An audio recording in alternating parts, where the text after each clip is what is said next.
Customer care department they have, and that's amazing level पर वो लोग काम कर रहे हैं. बट देन ठीक है, फॉरेन के काफी सारे एग्जांपल्स हो गए. Let's talk about one Indian example. I don't think so कि इससे बेहतर एग्जांपल मैं आपको टीम का दे सकता हूं, एम्प्लॉइज का दे सकता हूं. This is next level. कितने लोगों ने इनका नाम सुना है जो मुंबई के डब्बा वाले हैं? Yes.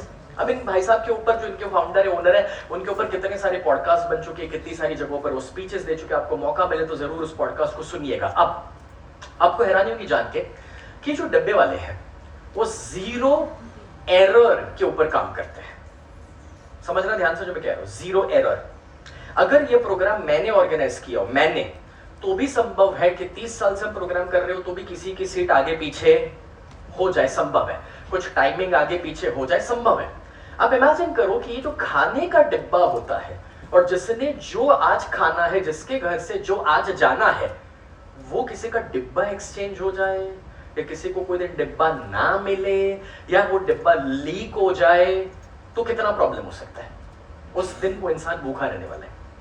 Now the point is, यहां पर वो लोग जीरो एरर के साथ काम करते हैं. एंड द रीजन इज, आपको हैरानी होगी ये जानकर कि हार्वर्ड और फोर्ब्स, ये जो डिब्बा वाले हैं, उनको स्टडी करने के लिए आए थे कि मुंबई में ये लोग लॉजिस्टिक मैनेज कैसे करते हैं.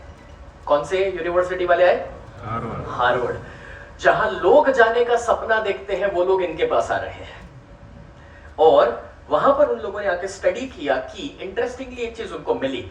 यहाँ पे इंग्लिश सभी नहीं जानते हैं, बड़ी डिग्रीज उनके पास नहीं है, कोई बड़े ऑफिस डेकोर फर्नीचर नहीं है, कोई फैंसी सॉफ्टवेयर उनके पास अभी भी नहीं है, क्योंकि जब उन्होंने चालू किया था तब ईआरपी सॉफ्टवेयर जैसा कॉन्सेप्ट नहीं था. चलो आज में भी मोबाइल में सब आ चुका है, पहले तो वो भी नहीं था.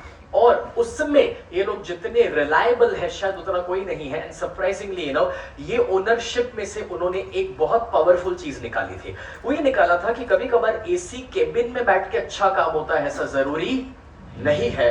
इंसान का इरादा अगर नेक हो तो सड़क पर भी अच्छा काम धूप में भी किया जा सकता है. Now this is an important study, और इस स्टडी में से जो मैंने आपको जीरो एरर कहा, आपको एक सवाल पूछता हूं, कैसे ये लोग इतना आउट परफॉर्म कर रहे हैं? इनके स्टाफ का इंटरव्यू हुआ था, और उस स्टाफ के इंटरव्यू में पता है क्या जानने को मिला था? ज्यादातर स्टाफ एक थॉट प्रोसेस से काम करता था, और बस वही थॉट प्रोसेस थी जो उसको जीरो एरर पे चलाती थी. और वो थॉट प्रोसेस था दोस्तों, ज्यादातर एम्प्लॉयज ग्रेटफुल थे, आभारी थे अपने मालिक को और अपनी कंपनी को कि जब कोई हमारे साथ नहीं था तब इन्होंने हमें काम दिया था. That's number one. That's number one. And number two, वो ये मानते हैं कि सैलरी से बढ़कर के हम जो ये डिब्बा पहुंचाते हैं और किसी का पेट भरते हैं, तो ये सबसे बड़ी सेवा का काम है जो कर रहे हैं. और ये जो दो भाव है, आभारी होने का भाव और सेवा का भाव, वो उनके परफॉर्मेंस को हर एक ईआरपी, हर एक सॉफ्टवेयर और मोबाइल ट्रैकिंग से ऊपर लेके जाता है.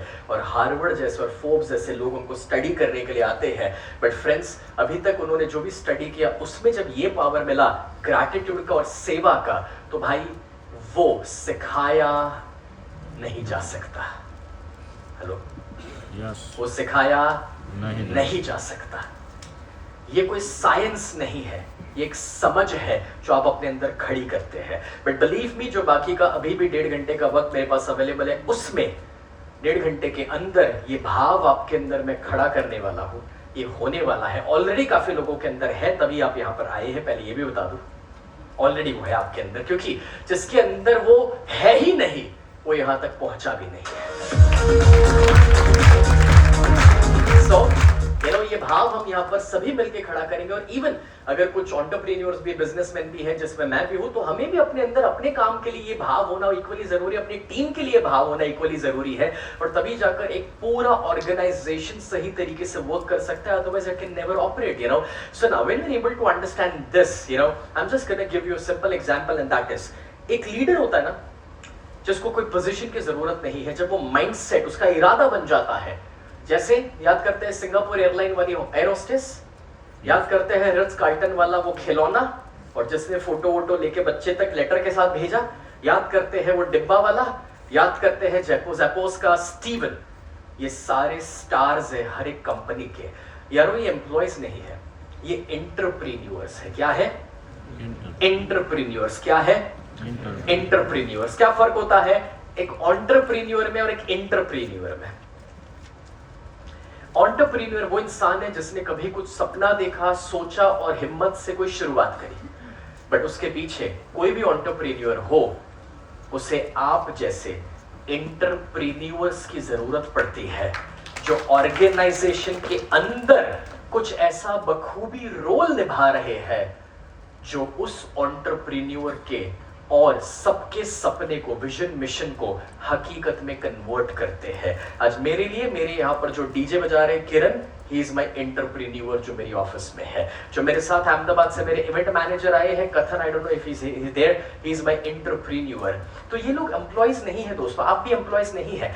आप एक एंटरप्रेन्योर बन सकते हैं। आप वो इंसान बन सकते हैं कि जो उस ऑर्गेनाइजेशन को उस ऊंचाई पर लेकर जाएगा जिसका सपना आप लोगों ने मिल करके देखा है। बट पहले उसे अपना समझना जरूरी है, वो मिशन, विजन के साथ अलाइन होना जरूरी है और वो सोच अपने अंदर होना जरूरी है। Otherwise it's not going to work. So you know, a leader जो सॉल्व करता है प्रॉब्लम्स को, वेट नहीं करता है। दूसरा, जो चीजों को इंप्रूव कर देता है, बोला नहीं गया तो भी इंप्रूव कर देता है। तीसरा, प्रोटेक्ट्स द कल्चर, जब बॉस नहीं भी है तो भी माहौल को बनाए रखता है उसी पॉजिटिविटी के साथ। उसी के साथ वो अपने दूसरे टीम मेंबर्स को जीतने में मदद करता है। जैसे कि वो एयर होस्टेस जिसने कहा कि सर आप जहां रिव्यू देंगे मेरा नाम मत लिखना, पूरी एयरलाइंस का, तो वो अपनी टीम को जीतने का मौका देते हैं। उसके बाद taking responsibility before taking credit. उन्होंने, जब मैंने तारीफ करी उसकी तो उसने ये जवाब दिया कि सर मैंने भी अपने ईयरबड्स खोए हैं, मैं समझती हूँ उसकी वैल्यू क्या है, आपके तो और महंगे थे, इसीलिए मैंने ये खोजे और इतनी मेहनत करी है। साथ ही साथ represents the company well in every interaction. वो समझ होती है उसके अंदर कि भाई मैं किसको रिप्रेजेंट कर रहा हूं। एग्जाम्पल के तौर पे जब आज कथन किसी के साथ बात करे तो वो जो बोल रहे हैं किसकी इमेज वो कैरी करने वाले हैं? मेरी। तो अगर वो अच्छी बात करेंगे तो मेरी इमेज इंप्रूव होगी, वो बुरी बात करेंगे तो मेरी इमेज कम होने वाली है। और यही है जो आपके कंधों पर एक बहुत बड़ी रिस्पॉन्सिबिलिटी होती है, राइट? सो व्हेनेवर आप कोई भी कंपनी में है, you are an entrepreneur and you are carrying that responsibility. अपने बाजू वाले एंटरप्रेन्योर को एक हाई फाई दे दो जल्दी से, लेफ्ट और राइट में। Now When you are understanding this, चलिए एक छोटी सी एक्सरसाइज अब मैं आपको कराने के लिए जा रहा हूं। This is going to be a very powerful exercise, क्योंकि एक सर्वे कहता है, गूगल का सर्वे, कि जिस कंपनी के अंदर मिनी सीईओ माइंडसेट होता है वो कंपनियां फटाफट ग्रो करती है। मिनी सीईओ मतलब क्या हुआ? मतलब ये हुआ कि एक वॉचमैन भी अपने आप को सीईओ मान सकता है, एक प्यून भी अपने आप को सीईओ मान सकता है, एक क्लर्क भी अपने आप को सीईओ मान सकता है, एक अकाउंटेंट, एक सेल्समैन भी अपने आप को एक सीईओ मान सकता है। मानना मतलब कि उसका ईगो या कॉलर ऊपर करना नहीं है। मानना मतलब कि जहां पर जो चीजें उसके सामने है उसमें वो कहां वैल्यू ऐड कर सकता है वो देख पाना, उसे सीईओ माइंडसेट कहते हैं। समझाता हूं। यू सी, आज आप लोग यहां पर इस सेशन में क्यों आए हैं? Anybody can tell me? आज सेशन में आपने क्या भेगा थे? अच्छे बता। एनीबॉडी जो भी यहां पर एंटरप्रेन्योर है, anybody can tell me why? जवाब ये भी हो सकता है किसी ने टिकट लेके भेज दिया है, जो भी है। एक या दो लोगों से सुनना चाहता हूं, आपने बता क्या भेगा थे? अच्छा, yeah, anybody can tell me? Yes, please. Yes, sir. Tell me. To improve yourself. Beautiful. What else? Anybody? Yes. मैं अपने टीम मेंबर को और कुछ सिखा सकूं, शेयर कर सकूंगे सर? टीम के साथ कैसे ग्रो करना? Beautiful. Let's a big round of applause for all of this beautiful answers. Now मैं आपको एक छोटा सा एग्जांपल देता हूं। आप सभी यहां पर क्यों इकट्ठा हुए, उसका जवाब इस स्लाइड में छुपा हुआ है। सिंगापुर एक देश, नाम सबने सुना है, उसकी साइज मालूम है कितनी? Any guesses? गुजरात शहर। मुंबई थी नानो शहर છે,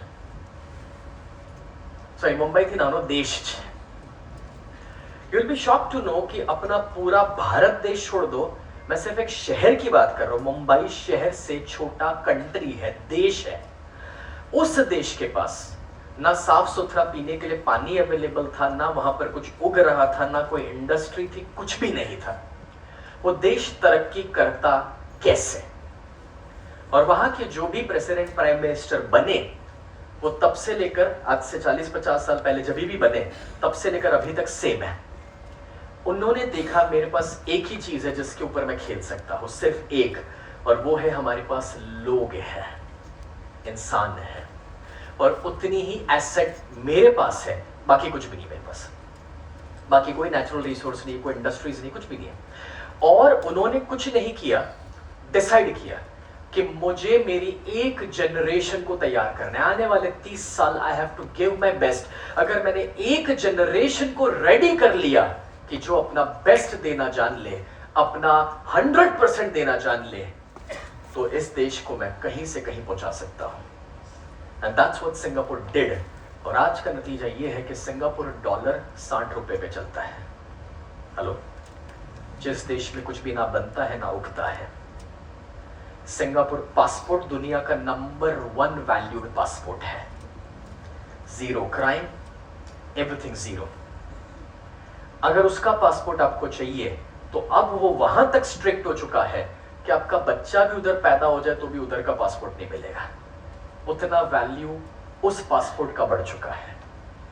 वो सामने से चला के पॉपुलेशन को बुला ही नहीं रहे हैं।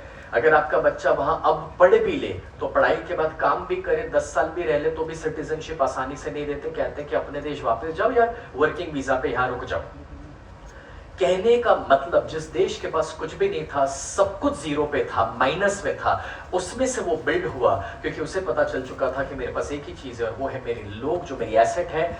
यारों, आप में से जो लोग अपनी मर्जी से यहाँ पर आए हैं, I am really proud of you guys and I respect and appreciate you जो अपनी मर्जी से आए हैं। लेकिन आप यहाँ पर आए हैं तो इतना जरूर कहूंगा, आपकी कंपनी और आपके बॉस को इतना तो पता है कि आप उनके एसेट्स हैं।